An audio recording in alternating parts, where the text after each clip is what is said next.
Bismillahirrahmanirrahim. Assalamualaikum warahmatullahi wabarakatuh. Alhamdulillahirabbil alamin. Wassalatu wassalamu ala asyrofil anbiya'i wal mursalin wa ala alihi wa sahbihi ajma'in.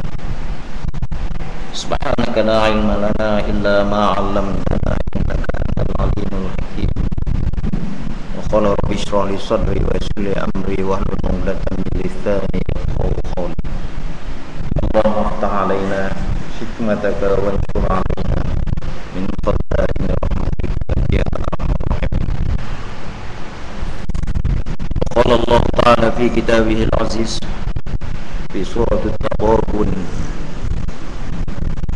innama amwalukum wa auladukum fitnah wallahu indahu ajrun azim. Sadaqallahul azim. Wa qala an-nabi sallallahu alaihi wasallam an Abi Hurairah radhiyallahu anhu anna Rasulullah sallallahu alaihi wasallam qala idza mata ibnu adam inqata'a 'amaluhu illa min salas: shadaqatun jariyah aw ilmun yantafa'u bih aw waladun salihun yad'u lahu atau kama qala sadaqa Rasulullah sallallahu alaihi wasallam. Alhamdulillah, syukur kepada Allah Subhanahu wa taala karena diberi kesempatan untuk kita berada pada malam ini di Masjid Kuala Getih yang begitu indah. Dan saya bukanlah seorang penceramah sekadar mengganti kekosongan atas jemputan. Saya menerima sebagaimana yang difirmankan oleh Allah Subhanahu wa taala, wa dzakir fa inna dzikra tanfa'ul mu'minin. Ingat mengingat, sesungguhnya dengan ingat mengingat itu memberi manfaat kepada kita sama orang-orang yang beriman. Mudah-mudahan bertambahlah iman kita, mudah-mudahan bertambahlah keyakinan kita dan kekuatan kita dalam beribadat kepada Allah Subhanahu wa taala, insyaallah. Dan saya tidak berhasrat untuk nak mengajar tuan-tuan dan puan-puan sekalian, tapi sekadar mengingatkan diri saya. Dan insya-Allah sama-sama kita mengambil perhatian dan peringatan bersama, insya-Allah.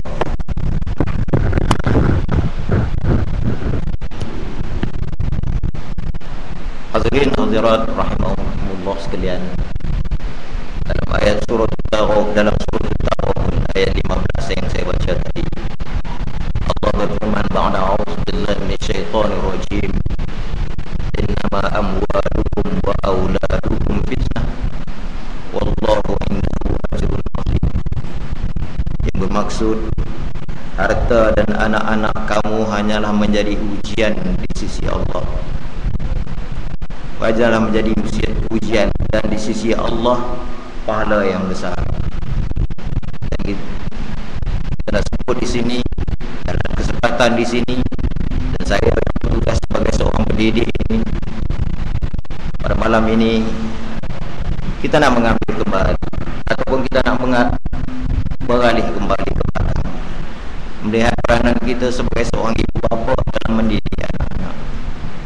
Bagaimana pembentukan anak-anak kita, generasi yang akan memimpin masa depan, ataupun kalau hubungan yang dah orang kata yang dah lama ni, memikirkan bagaimana pula dengan cucu-cucu kita, bagaimana dengan cicit-cicit kita. Kerana Allah telah beritahu kepada kita, harta dan anak-anak itu adalah ujian. Allah kurniakan kepada kita harta yang banyak bukan untuk kita leka dan kita bersenang dengannya. Kerana apa yang diberikan oleh Allah itu hak Allah. Kita hanyalah diminta untuk menjaga, kita diamanahkan untuk menjaganya. Kita ada kereta sebiji, kereta itu adalah hak Allah, dan kita diamanahkan oleh Allah Subhanahu wa taala untuk menjaga kereta itu. Ke arah mana kita nak bawa kereta itu? Kita diberi dengan harta, kita pergi dengan kebun getah, kita pergi dengan apa sawah rendang dan sebagainya. Semuanya adalah hak Allah, dan kita diamanahkan untuk menjaga hak itu. Dan di situlah kita, Allah nak menguji kita, ke mana kita nak bawa harta itu. Begitulah dengan anak-anak, zuriat yang kita lahirkan. Itu merupakan amanah Allah. hadir ke masjid hari ini, kita hadir berada di dalam Rawdatul Jannah, majlis-majlis ilmu yang disebut oleh Rasulullah SAW sebagai Rawdatul Jannah. Kita hadir di sini, kita tanya dak diri kita, di mana anak kita berada di saat ini. Kadang-kadang kita lupa, kita leka, kita nak mencari kebahagiaan untuk diri kita, kita terlupa kata ada tanggungjawab di sebalik. Kita hadir nak sembahyang subuh, kita hadir, kadang-kadang kita keluar sembahyang subuh tu, kita keluar sengap-sengap, kita start motor, kita pun jauh. Takut apa? Takut cucu terjaga. Seolah-olah menggambarkan macam kita nak masuk surga seorang. Kenapa?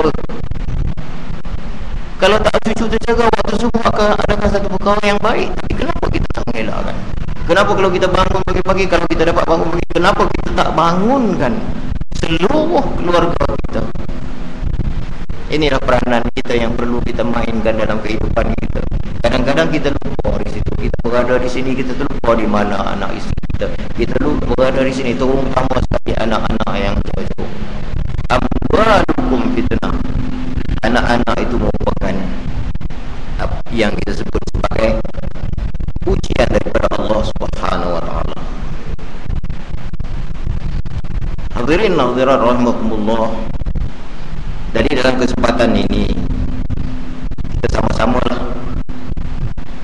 sama-sama merenung tentang tanggungjawab kita ataupun peranan kita dalam mendidik anak-anak, kerana anak-anak itu merupakan amanah Allah dan dia sebahagian daripada ujian daripada Allah. Nak melihat martabat iman kita berada di mana. Sebab itu Allah kurniakan kepada kita anak-anak sebagai ujian, dan dia hanya merupakan satu perkara yang dipertanggungjawabkan kepada kita. Kullukum ra'in wa kullukum mas'ulun an ra'iyatihi. Kami tetap kita sebagai makhluk yang diamanahkan sebagai khalifah di muka bumi Allah ini, kita akan ditanya tentang tanggungjawab kita, amanah kita yang paling besar terhadap anak-anak. Orang yang malang adalah orang yang mempunyai ramai anak tetapi tidak membawa kebaikan kepadanya di akhirat. Sebab itu dalam hadis yang saya baca tadi, waladun salihun yad'ulah, anak yang salih yang sentiasa berdoa kepada dia. Kita mati, kita bukan boleh ubah orang lain baca Quran dan kubur. Berbincangkan di kalangan ulama sampai tak sampai, tetapi kalau anak yang baca, insya-Allah sampai. Ibu bapa kita yang telah pergi berada dalam kubur seolah-olah sebagai manusia yang begitu dahaga, tetapi apabila kita sedekahkan Fatihah, mengalir pahala Fatihah itu masuk dalam kubur, hilang sebentar dah kedahagaan ataupun penyiksaan yang diterima dalam kubur. Kenapa kita begitu kedekut? Kita takut anak kita juga kedekut kepada kita. Sebab disebut man la yarham la yurham. Orang yang tidak bagi kasih sayang kepada orang lain, dia juga tidak akan mendapat kasih sayang. Kalau kita kedekut untuk memberi sedekah, pahala Fatihah dan sebagainya, pahala baca Al-Quran kepada ibu bapa kita yang telah meninggal, kita ingat bahawa anak kita pun akan kedekut dengan kita. Rasulullah sallallahu alaihi wasallam diberitakan telah bersabda dengan satu persoalan. Rasulullah timbulkan, dia bertanya kepada sahabat, tahu yang maksud? Rasulullah bertanya kepada sahabat, wahai sahabat, tahukah siapakah orang yang mandul? Rasulullah tanya kepada sahabat, ya wahai sahabatku, siapakah orang yang mandul? Berkata para sahabat, orang yang mandul ialah orang yang tidak mempunyai anak. Lalu Rasulullah SAW menjawab, orang yang mandul itu adalah orang yang mempunyai ramai anak, tetapi anak-anak itu tidak memberi sembarang kemanfaatan kepadanya sesudah ia meninggal dunia. Itulah orang yang mandul. Dia ramai anak sampai 10 orang dan sebagainya, tapi anak itu tidak memberi sembarang kemanfaatan kepadanya. Anak tak pernah berdoa kepada dia, anak tidak pernah bersedekah dengan tilawah bacaan Al-Quran dan sebagainya kepada dia, tidak membuat perkara-perkara yang sampai sedekah kepada anak tersebut.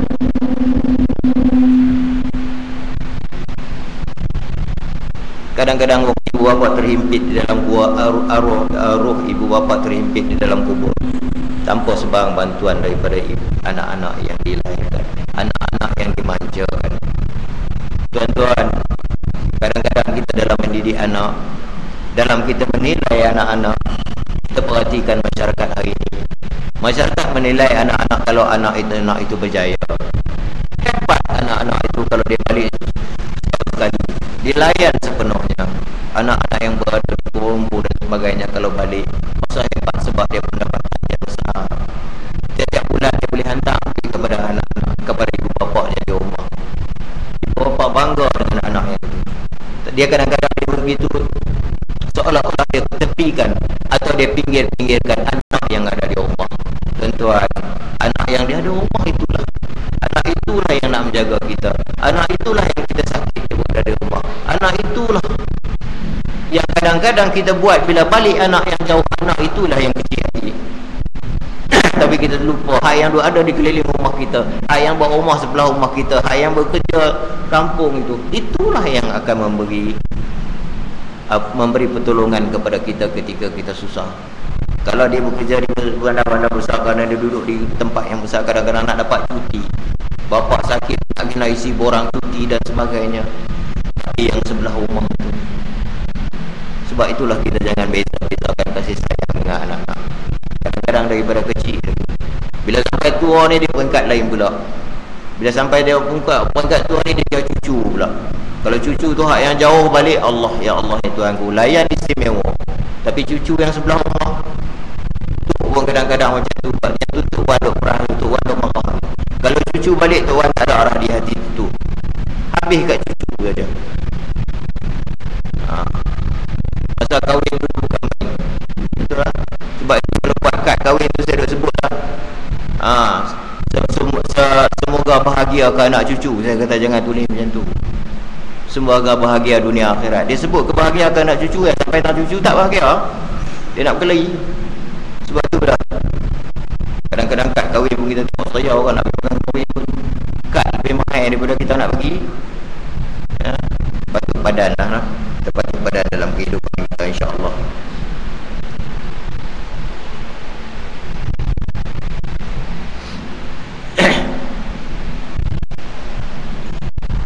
Di antara kesilapan yang kita lakukan, termasuklah saya mengingatkan diri saya sebagaimana yang kita sebut, dalam mendidik anak-anak ni banyak kesilapan yang kita berlaku.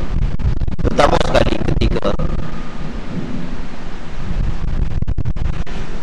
kita mula berkahwin dan sebagainya. Ketika si isteri kita mengandung, kita kurang berdoa. Hari ni orang sibuk nak klinik, nak tengok kad merah dan sebagainya, sampai lupa nak doa. Nak baca surah Maryam ke surah Yusuf ke, dan kita terlupa kepada Sayyidul Istighfar, penghulu segala istighfar. Yang ini kita nak amalkan, terutama sekali kepada anak-anak muda yang masih berpeluang untuk menerima zuriat. Amalkanlah penghulu istighfar. Allahumma anta rabbi la ilaha illa anta. Ya Allah, Engkau adalah Tuhanku, tiada Tuhan yang aku sembah melainkan Engkau. Khalaqtani wa ana abduka wa ana ala ahdika wa wa'dika mastata'. Engkaulah yang mencipta aku dan aku adalah hamba-Mu. Aku akan setia pada perjanjianku denganmu semampuku. Abu'u laka bi ni'matika alayya wa abu'u bi dzambi.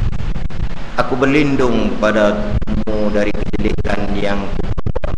Aku berlindung ya Allah daripada segala perbuatan yang buruk. Dan aku berlindung kepadamu ya Allah daripada segala dosa yang aku lakukan. Akhirli ya Allah, ampunkanlah dosaku. Fa innahu la yaghfiru dzunuba illa anta. Sesungguhnya tidak ada orang yang boleh mengampunkan dosa. Sesungguhnya tiada yang boleh mengampunkan dosa kecuali Engkau ya Allah. Amalkan. Susah nak amalkan. Kadang-kadang benda ni nak bawa satu perkara yang kadang-kadang dalam kehidupan kita lupa. Terutama sekali bila kita dah kahwin, seronok apa semua, berdoa, la tuzigh qulubana ba'da idh hadaitana wa hab lana min ladunka rahmah innaka antal wahhab. Dalam surah Ali Imran ayat 48, wahai Tuhan kami Rabbana la tuzigh qulubana, jangan kau memesongkan hati kami, jangan kau balik hati kami, jangan kau membolak-balikkan hati kami. Ada hidayah setelah kau beri hidayah kepada kami. Kita dah terima hidayah daripada Allah Subhanahu Wa Taala. Saat kita dah terima petunjuk daripada Allah Taala, wahab lana min ladunka rahmah, dan kurnialah kepada kami limpah rahmat daripada sisimu. Innaka antal wahhab, sesungguhnya engkau Tuhan yang melimpah-limpah pemberian. Amalkan. Lepas sembahyang, tiap kali lepas sembahyang, Rabbana la tuzigh qulubana. Ayat ni nak kena amal selalu. Kita kadang-kadang bila diuji sikit dengan kemewahan, diuji sikit dengan kejayaan anak dapat 5A, riuh dah, sibuk dan sebagainya, haru biru habis, nak masuk kelas aliran agama, ke tempat ada 200, yang main interview ada 600. Baru-baru ni saya kena 632 orang, di tempat dia ada 200 saja. Oleh kerana anak dia tak dapat, dia berjanji depan saya akan buat apa saja sehingga ustaz dikeluarkan daripada pejabat. Saya kata silakan. Sampai teratur dia nak fikir nak pasal anak nak masuk asrama ya. Kita buat kerja dengan amanah, kita buat kerja, kita buat ujian, kemudian kita ambil markah, kita ranking. Yang paling tinggi sekali duduk di atas, yang paling bawah. Sebab itu yang mampu kita buat, yang lain kita tak mampu yang buat, kerana kemampuan yang Allah Ta'ala bagi satu je. Jadi kalau anak duduk di ranking 412, nak ambil 20, sanggupkah saya buang yang 200-300 lagi kerana nak buku yang 400? Dan sanggupkanlah bapa itu, anaknya tak layak tapi nak layak, sanggup nak langkah kepala orang lain, daripada masa darjah 6 lagi dah ajak anak benda yang tak elok. Lepas tu nak bagi anak tu nak menjadi seorang yang elok, satu perkara yang susah. Sebab itulah kalau dalam anak-anak kita memohon hak kita sebagai bapa, kita memohon nak masuk sekolah, nak masuk Khatam Mahmud, kita memohon hak, kita memohon, kita merayu. Tetapi hak memberi adalah hak orang lain. Jangan kerana kita nak anak kita istimewa, jangan kita nak anak kita tempat yang istimewa, kita sanggup melangkahi orang lain. Kadang-kadang orang yang kita langkah itu sampai 200-300 orang. Sanggupkah kita nak berjumpa dengan 200-300 orang ini, nak minta ampun, nak minta maaf di atas kesalahan kita yang lalu? Sebab itu kita fikir, jangan kita rasa nak seronoknya. Dan bapa ni pun kita risau. Anak 5 dia risau, nak masuk asrama penuh, nak masuk sekolah utama, nak masuk sebenarnya. Tapi anak solat tak pernah diriuh pun. Ramai hari ni orang tak berbicara tentang anak solat tak solat. Dan dia nak masuk asrama sekarang ni berapa? 80% yang interview nak masuk asrama kerana apa? Kerana duduk di rumah tengok TV, tak boleh jaga. Seolah-olah dia mengubah kewajipan untuk menjaga anak tu kepada orang lain. Dia lupa kata duduk di asrama tu hanya dia tak boleh tengok TV je. Hak lain siapa nak jaga dia? Makan, minum, akhlak dia siapa nak jaga? Sempat ke seorang warden nak tengok sampai 200 orang? Tapi dia berebut nak elak itu. Dia nak mengelak tanggungjawab dia, dia nak menyerah tanggungjawab dia kepada orang lain. Ini yang berlaku. Sebab itulah kita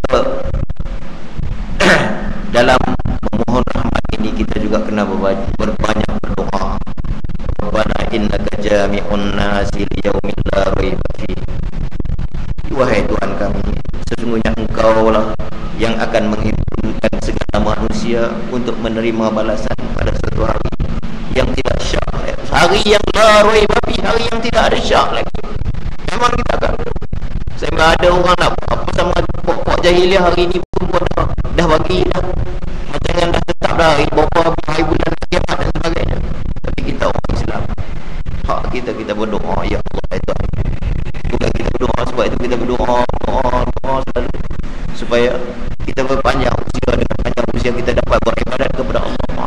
Kita menyambung apa ibadah kita kepada Allah. Kadang-kadang banyak yang kita tinggal ni, kita tak sempat nak. Kadang-kadang tak sempat nak Allah. Diberi kesempatan usia yang ada kepada kita, kita ulur, kita isikan ruangan-ruangan yang ada. Inna Allah la yukhlifu al-mi'ad. Sesungguhnya Allah tidak memungkiri janji. Itu kita kena ingat, Allah tak akan memungkiri janji. Sebab itu Nabi Zakaria sendiri pernah berdoa dalam surah Ali Imran ayat 38. Hunalika da'a Zakaria rabbah qala rabbi habli min ladunka dzurriyyatan thayyibah. Dzurriyyatan thayyibah, zuriat yang baik, keturunan yang baik. Berdoalah supaya kita melahirkan keturunan yang baik, zuriat yang baik. Bukan zuriat yang pandai. Ramai orang yang pandai, tapi yang pandai itulah yang melakukan perkara-perkara yang kita tak jangka. Dia pandai lah, dia boleh pecah mesin otiteller dan sebagainya. Dia pandai, dia boleh tebuk daripada bangunan ni masuk ke bangunan ni dengan orang tak tahu, siren tak bunyi. Dia pandai, dia boleh rasuah dan sebagainya. Ada kerana, tapi kita nak zurriyatan thayyibah, keturunan yang baik. Innaka sami'ud du'a, ya Allah, sesungguhnya Engkau Maha mendengar permohonan. Seterusnya, yang ini pun kita lupa juga. Saya ambil kesempatan, saya mengingatkan selalu lah. Kita sentiasa berdoa, anak-anak, agar anak-anak kita itu agar menjadi orang yang sentiasa mengerjakan solat, orang yang begitu cinta kepada solat. Hadirin hadirat rahimakumullah, kita nak boleh datang ke masjid ni, kita nak boleh nak meraih madat kepada di rumah Allah ni, cuba kita tanya diri kita, sejak kita bila mula? Kita tanya, sejak bila kita mula? Adakah kita bermula selepas kita balik? Selepas kita balik, kita dah datang ke masjid. Orang tengok solat itu mudah, sehari 5 waktu. Kalau betul-betul cepat, 5 minit pun tak sampai. Kalau 5 kali 5, 25 minit, setengah jam pun tak sampai. Tapi mampukah orang melakukan? Dan kita berada di sini pun, kita tanya diri kita, mampukah? Kemampuan untuk kita berada di sini, kita jangan lupa, itu merupakan hidayah daripada Allah Subhanahu Wa Taala. Sebab itu kita kena sentiasa berdoa. Jangan kita sembang Allah sejak 25 minit, sehari sekali 5 minit aku boleh buat bila mana masa. Jangan cabar Allah Subhanahu Wa Taala. Kalau boleh buat ramai dalam masjid ni penuh, tiap-tiap kali waktu solat penuh, orang akan tinggalkan segalanya kalau benda itu. Tapi benda itu adalah hidayah Allah, bukan boleh dibuat oleh manusia, bukan dicipta oleh manusia. Hidayah Allah, Allah nak bagi satu masa dia bagi. Dan hidayah itu perlu kepada kesungguhan dan perlu kepada tawakal. Yang ini saya selalu sebut, orang Melayu sebut tawakal. Jangan guna tawakal orang Melayu. Tawakal orang Melayu, dia akan berserah kepada Allah. Tawakal yang dimasukkan bertawakal ialah telah dia berusaha bersungguh-sungguh, baru dia berserah kepada Allah. Itu baru dinamakan tawakal. Orang Melayu dia kira tawakal, dia buat sesuatu benda tawakal. Tak boleh. Itu bukan istilah tawakal. Tawakal ialah orang yang bertawakal, orang yang berusaha bersungguh-sungguh. Setelah dia berusaha bersungguh-sungguh, barulah dia menyerahkan kepada Allah Subhanahu Wa Taala. Rabb'alni muqimas shalah. Ya Allah, ya Tuhanku, jadikanlah aku orang yang sentiasa mendirikan sembahyang. Bawalah doa ni, Rabb'alni muqimas shalah wa min dzurriyyati, dan daripada keturunanku, daripada zuriatku. Zuriat yang akan lahir, anak cucu aku adalah orang yang sentiasa cintakan kepada solat, cintakan kepada ibadat kepada Allah Subhanahu Wa Taala. Rabbana wa taqabbal du'a, ya Allah, perkenankanlah doa. Yang ini Allah dah sebut awal lagi dalam Quran, mengingatkan kita begitu pentingnya. Sehingga Allah suruh berdoa, sentiasa berdoa untuk kita sentiasa melakukan itu. Yang kedua,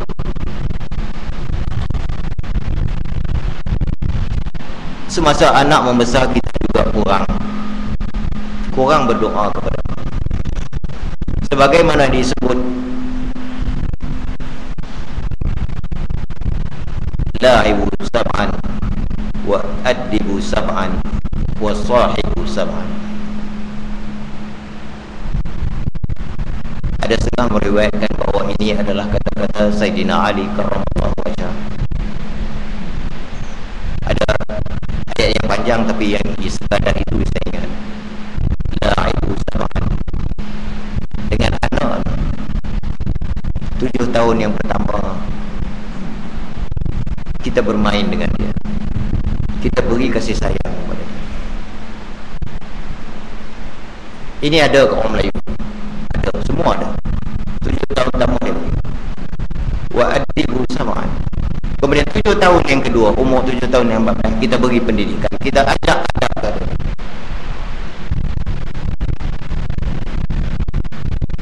Hak yang pertama tadi saya yakin ada kepada semua orang Melayu. Kalau anak dia mengaji di sekolah kebangsaan, kita tengok mesyuarat agung PMBG ke apa ke hari anugerah ke, anak dia mesti penuh. Tapi bila mai di sekolah menengah, kita tengok kadang-kadang mesyuarat agung tu dia macam tak apa. Bukan kadang-kadang pak tu tak mau pergi, anak tu tak abang, dia dapat surat dia balik buat macam tu je. Tapi yang tak ada kat orang Melayu adalah wasahibu sama, berkawanlah dengan anak apabila dia 7 tahun yang ketiga. 7 tahun pertama kita beri kasih sayang, kita bermain dengan dia. 7 tahun kedua kita ada. Sebab itu dalam satu hadis kata kalau tak semayang 7 tahun kita rotan. Tapi hari ini kalau tak pagi kebiasaan kena marah. Tak solat tak tanya. Ya. Dalam adibu yang 7 tahun yang kedua, dan hilang orang kita sekarang 7 tahun yang ketiga. Anak terawang-awang, anak tak ada tempat nak bergantung, anak cari kasih sayang sendiri, dan akhirnya dia dapat kasih sayang daripada sahabat-sahabat. Dia tidak dapat kasih sayang daripada tempat yang sebenarnya. Kalau sahabat yang dia dapat tu sahabat yang elok, sahabat yang membawa kepada jalan yang elok, insya-Allah. Tapi kita bimbang, jalan yang dibawa itu adalah ke jalan yang lain. Yang itu yang kita bimbang. Dan kadang-kadang 7 tahun yang ketiga tu, umur 14 sampai 21, anak perempuan dia kawan dengan mak dia, anak lelaki kawan dengan pak dia. Jarang nak dapat nak makan nasi sekali pun tak boleh. Sepatutnya dalam satu keluarga kita makan mesti sekali, sekurang-kurangnya. Kalau sibuk tak mana pun dapat 2 kali.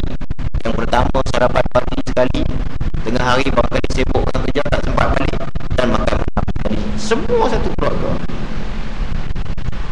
Tak ada. Satgi anak makan, satgi pak makan dengan mak satgi. Sebab itu kasih sayangnya yang dibentuk tak mesra, tak jadi mesra sekali. Kadang-kadang anak tak ada tempat nak merayu. Dan dalam kita mendidik anak-anak sekarang ini pun banyak kita tarhib. Apa tarhib? Kita menakut-nakutkan.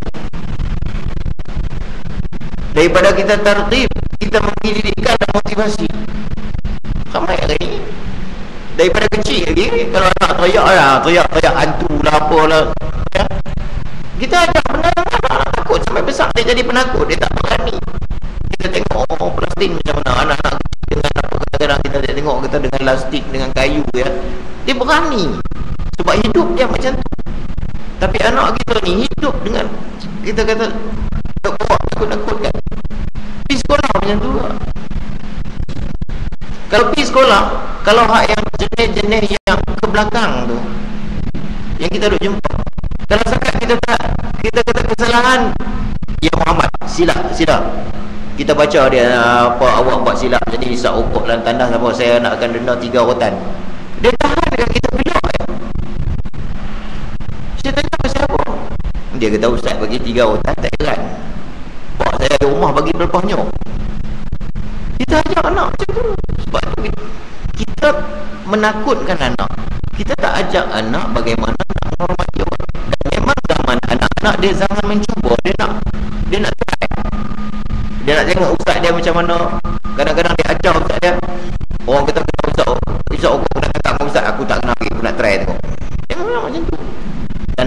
naluri dia, fitrah dia memang macam tu. Dan kita lah sebagai bapa nak membimbing anak. Sebab kadang-kadang kita tak kawan. Yang 14 tahun ni, yang 14 tahun peringkat 14 tahun peringkat yang ketiga ni, kalau kita tak pernah kawan dengan dia, dia macam-macam jadi. Di rumah dia cantik, di rumah dia cantik, tapi dia duduk dalam rumah seolah-olahnya panas. Sebab dia nak keluar, dia nak keluar, dia nak cari yang lain. Kemudian dengan anak-anak kita tak berapa tegas. Bila sampai peringkat yang ketiga kita tak tegas. Kadang-kadang peringkat kedua kita tak tegas. Kita lepas. Kita tidak ada jadual yang tertentu pada anak-anak. Kita tak boleh tentu. Kita nak memberi apa? Nak melatih adab-adab pada anak-anak. Kita tak tegas.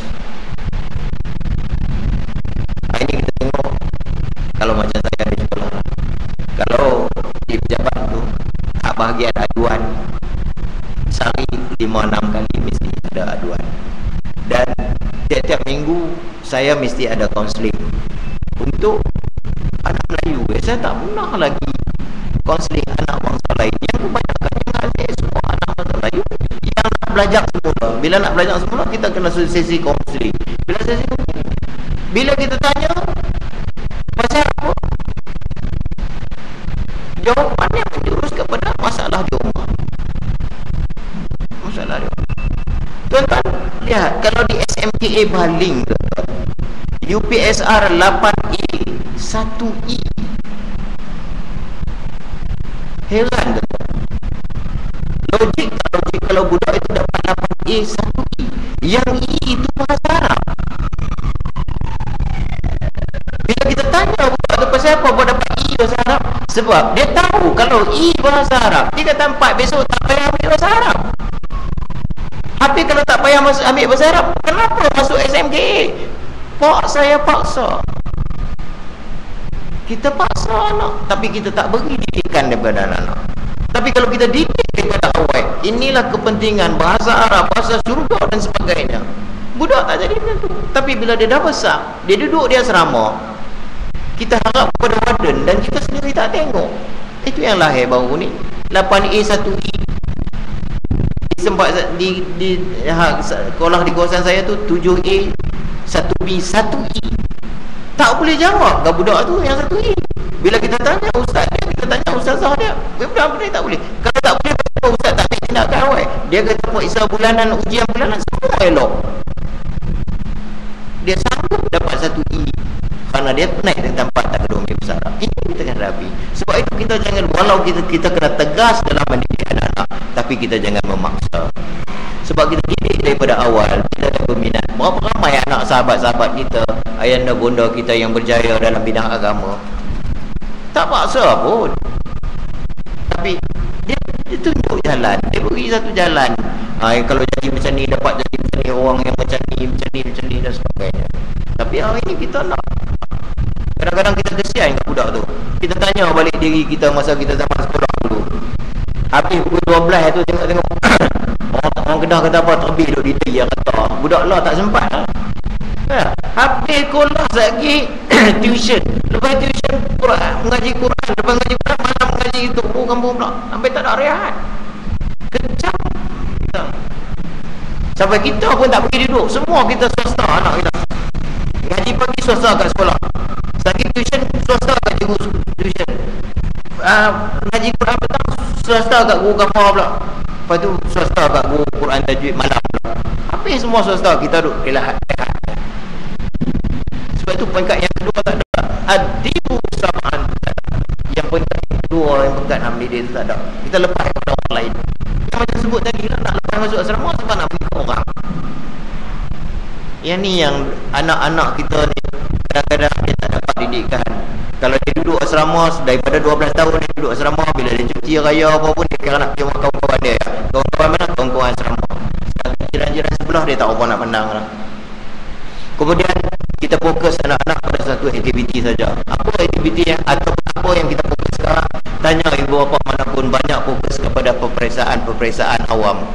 Fokus pada PMR, fokus pada UPSR, fokus pada SPM.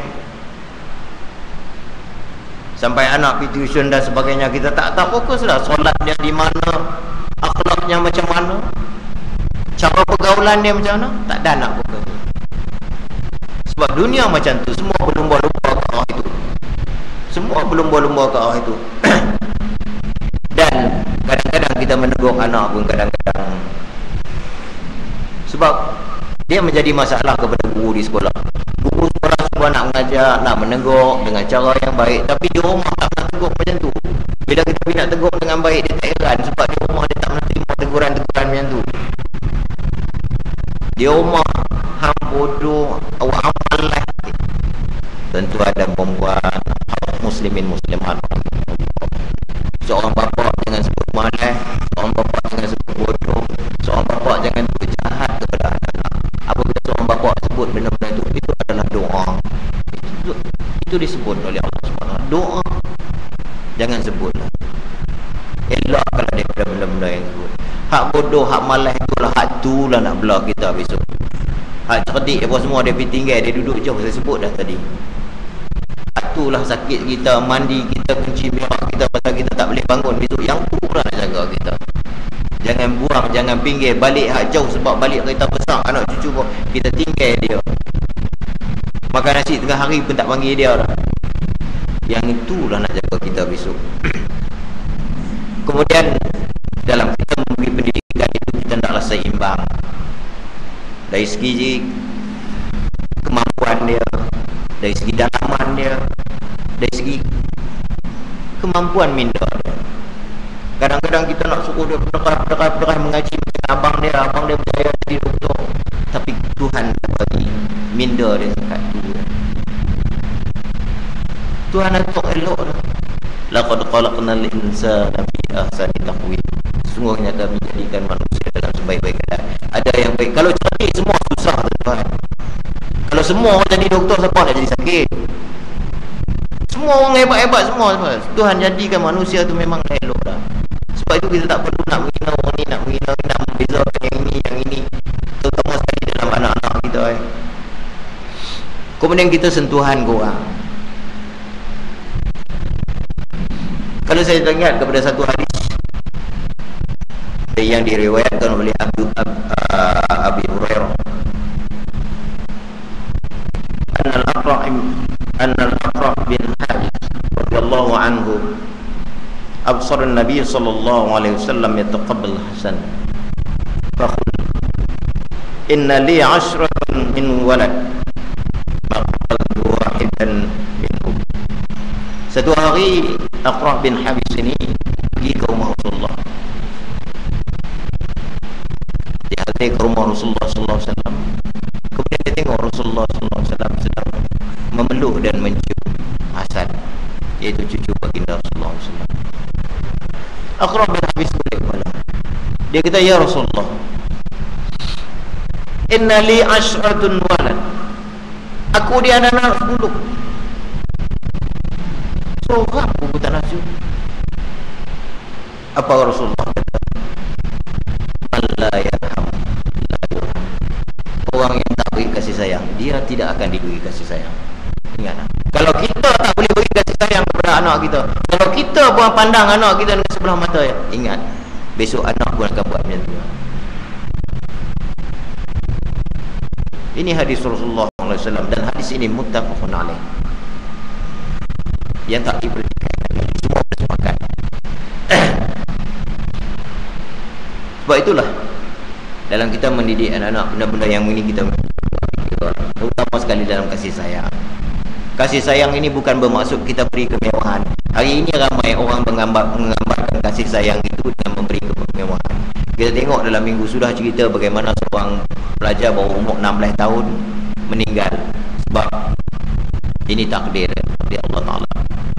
Bapa beli motor besar sebab anak seorang lelaki.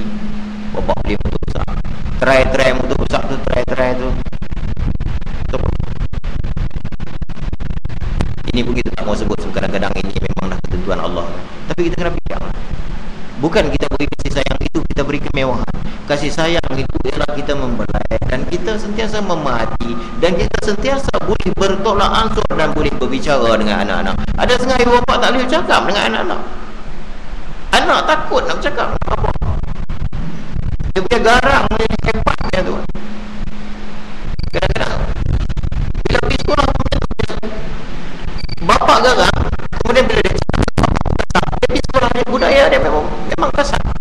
Dia tak boleh nak macam pelajar-pelajar, setengah pelajar tu dia bertolak ansur, dia main dengan kita, dia beri salam, bersalam pun dengan salam yang lembut dan sebagainya. Tapi kadang-kadang oleh kerana dia ada rumah, tak dapat benda tu semua, kadang-kadang dia jadi kacau. Dia kadang-kadang susunan rumah tangga kita pun tak tahu dia rumah, kadang-kadang tempat solat kita di mana kita tak tahu. Tapi kalau kita dah tahu tempat solat, ini tempat solat, anak-anak pun tahu rumah. Kadang-kadang kita solat sini, solat sana, dia ikut suka kita. Tapi kalau orang rumah tangga dia bina rumah tangga, ini tempat solat, selepas dia bagi salam, dia boleh berkali sikit, dia boleh capai dah Al-Quran. Ini kadang-kadang bila habis solat, main dengar guru duk mengajar sini, main ustaz-ustaz Amri pada apa ni, guru duk mengajar sini, kata tiap-tiap kali kurang-kurangnya satu ayat selepas solat. Dia lepas bagi salam baru nak bangkit cari Quran di mana letak. Tapi kalau tempat solat tu dia rumah pun dah khas, dia senang saja. Kadang-kadang benda-benda ni kita tak bawa. Ini mengibatkan anak terikut. Duduk di rumah pakai seluar pendek, baju tak pakai. Lepas tu kita nak marah ke anak. Anak dia masih naluri dia, fitrah dia nak seronok. Kita tak apa, kita tahu had-had dia, kita tak keluar rumah. Tapi dia budaya-budaya macam tu, dia kalau kita tak menghidupkan sunnah di rumah, seperti memberi salam dan ramai ni balik lagi tahu lah, puak balik subuh lagi bunyi motor je.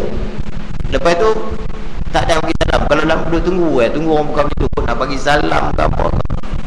Sedangkan itu sunnah Rasulullah SAW. Benda yang dalam menjawab salam ni, jawablah salam dengan lebih baik daripada orang yang beri salam. Orang tu bagi salam Assalamualaikum, kita Waalaikumsalam warahmatullahi, lebih sikit. Kalau dia Assalamualaikum warahmatullahi, kita Waalaikumsalam warahmatullahi wabarakatuh. Itu disunahkan oleh Rasulullah SAW. Saya cepat-cepat sikit ya. Seterusnya, kurang mendedahkan anak-anak dengan model yang cemerlang. Kita hari ini kita dedahkan anak-anak dengan model cemerlang, tapi cemerlang keduniaan. Kita tidak mendedahkan anak-anak dengan cemerlang kepada ke arah keakhiran, kepada ulama-ulama kita yang percaya. Bagaimana ulama-ulama dulu mengaji bukan tok guru mai cari. Kita tengok Imam Syafi'i, Imam Malik apa semua, mereka mengaji, mereka pergi cari tok guru. Kita sekarang tok guru mai cari. Sebab itu kita kena nak ubah situasi itu, nak cari tok guru. Orang kata tok guru hebat, kita bawa kitab kita tanah tok guru nak belajar. Benda dalam rumah tangga kita elakkanlah, insya-Allah. Jangan duk bergaduh depan anak-anak. Ini hak yang generasi muda ni, generasi yang lama ni tak apalah, tak fikirlah nak gaduh-gaduh pun. Hak lebih muda-muda anak akan jadi contoh. Dan kita sekarang kita pengaruh dengan zaman sekarang. Tiap-tiap rumah kita tak dapat elak. Memang tiap-tiap rumah ada televisyen. Budaya yang ada di televisyen. Salahkah tengok televisyen? Tak salah. Tapi kita tengok dengan anak-anak, tuan-tuan. Sekarang ni kalau anak tengok televisyen, kita tinggal dah televisyen, kita tak tengok.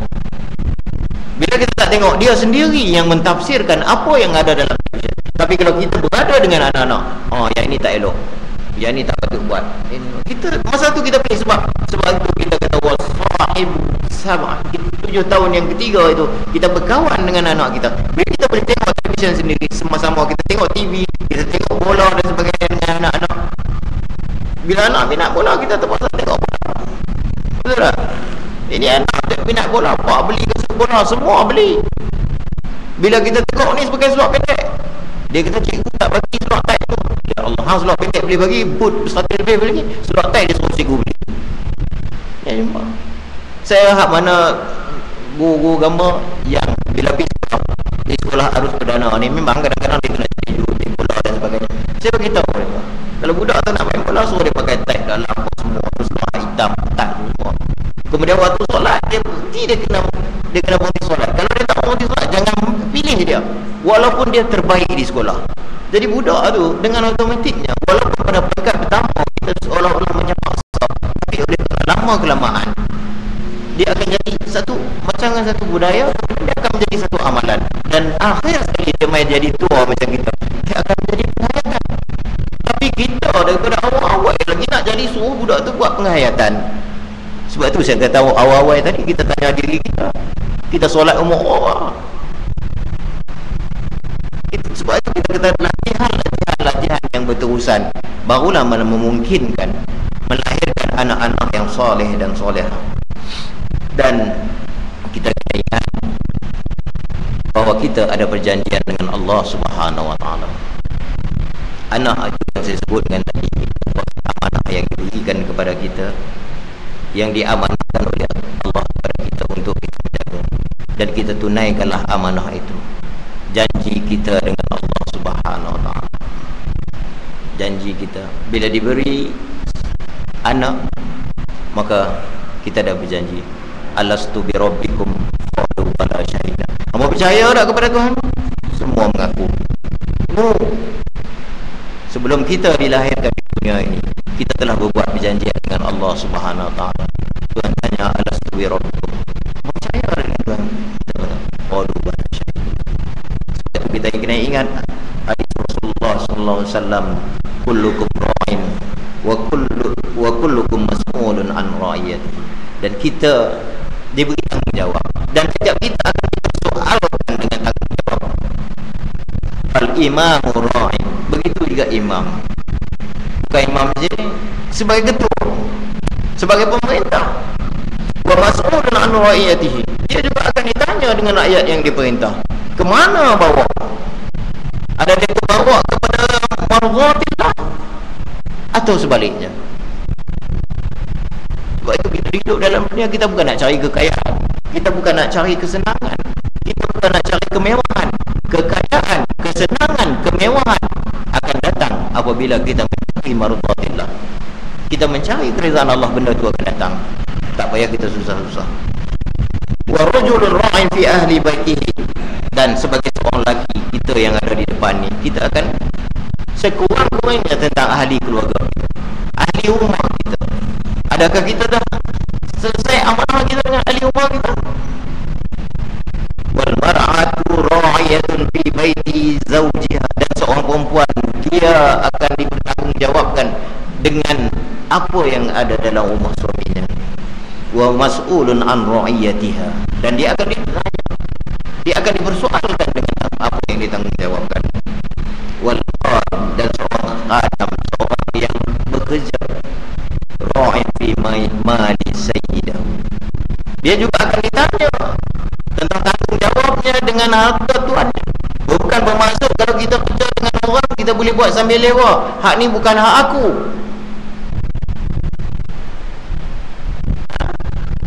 Saya selalu sebut, kadang-kadang ada orang suka, ada orang tak suka. Bila saya bercakap depan guru, perkataan yang saya selalu sebut, ingat tuan-tuan, hak tuan-tuan dapat. Adakah hak anak murid tuan-tuan, anak murid tuan-tuan dapat? Tuan-tuan jawablah di akhirat besok, jangan jawab dengan saya. Betul. Hak tuan-tuan dapat, semua yang sudah cikgu dia dapat. Gaji dapat penuh apa? Orang sekupang dia hingat bergegak Putrajaya pasal gaji dia kurang. Tapi adakah hak anak murid dia dapat? Yang itu yang kita bimbang. Orang kata jadi cikgu ni satu benda yang seronok, seumpama lilin membakar diri menerangi orang lain. Tapi banyak benda yang kalau kita fikirkan, silaplah generasi itu. Yang ini yang kita bimbang dan kita takut. Dan kita akan ditanya, mas'ulun an ra'iyati, kita akan ditanya dengan apa yang kita bawa dan apa yang kita dipertanggungjawabkan. Jadi saya rasa insya-Allah sekat itu saya pun dah terlebih masa, dan saya sekali lagi menyebut sebagaimana yang disebut dalam Al-Quran, wa dzakir fa inna dzikratan tanfa'ul mu'minin. Ingat mengingati, sesungguh ingat mengingati itu memberi manfaat kepada kita semua orang beriman. Dan saya mohon ampun dan maaf andai terkasar dalam saya menyampaikan pada malam ini, walaupun saya dipanggil sekadar pengganti saja. Sebab saya pun bukan orang yang berceramah, selalu bercakap soal akademik saja. Bila nak bercakap soal-soal agama, nak bagi nasihat buat agama ni pun saya bimbang. Dah banyak puluh tahun dah tinggal jadi cikgu ni, kemudian bila nak mengajar tu, kalau dulu duduk jadi ustaz apa tu lainlah sikit, hari-hari duduk menaah ilmu. Sebab itu untung orang yang menjadi ustaz. Sebab itu janji Allah kepada orang yang Rabbi, Mudarris, Muallim dan sebagainya, ganjaran yang besar di sisi Allah. Sebab bila dia nak berada di depan ni, dia bukan boleh ambil duduk sila ni, dia nak kena study dulu. Sebab itulah kita jangan bertikai kan. Kalau kata dia main ni, kalau tak bagi dia tak main, jangan. Sebab dia pun nak kena baca dulu, nak rojok kitab dan apa semua. Bukan boleh main nak bicara agama ikut suka macam tu kan. Sebab itu benda-benda yang macam ni kita jangan ambil, jangan fikir orang, jangan fikir orang. Sebab rezeki Allah Ta'ala itu ialah apa yang kita berikan kepada orang lain, iaitu di jalan yang Allah ridha, yang di jalan yang Allah ridha. Dan sekali lagi saya minta ampun dan maaf, segala yang benar itu daripada Allah Subhanahu Wa Taala, dan segala yang kesilap, yang salah dan silap itu bukan mungkinlah, memang kelemahan diri saya sendiri sebagai seorang hamba yang hina di bumi Allah Subhanahu Wa Taala. Kita akhiri majlis dengan tasbih kafarah dan surah Al-Asr. Subhanakallah.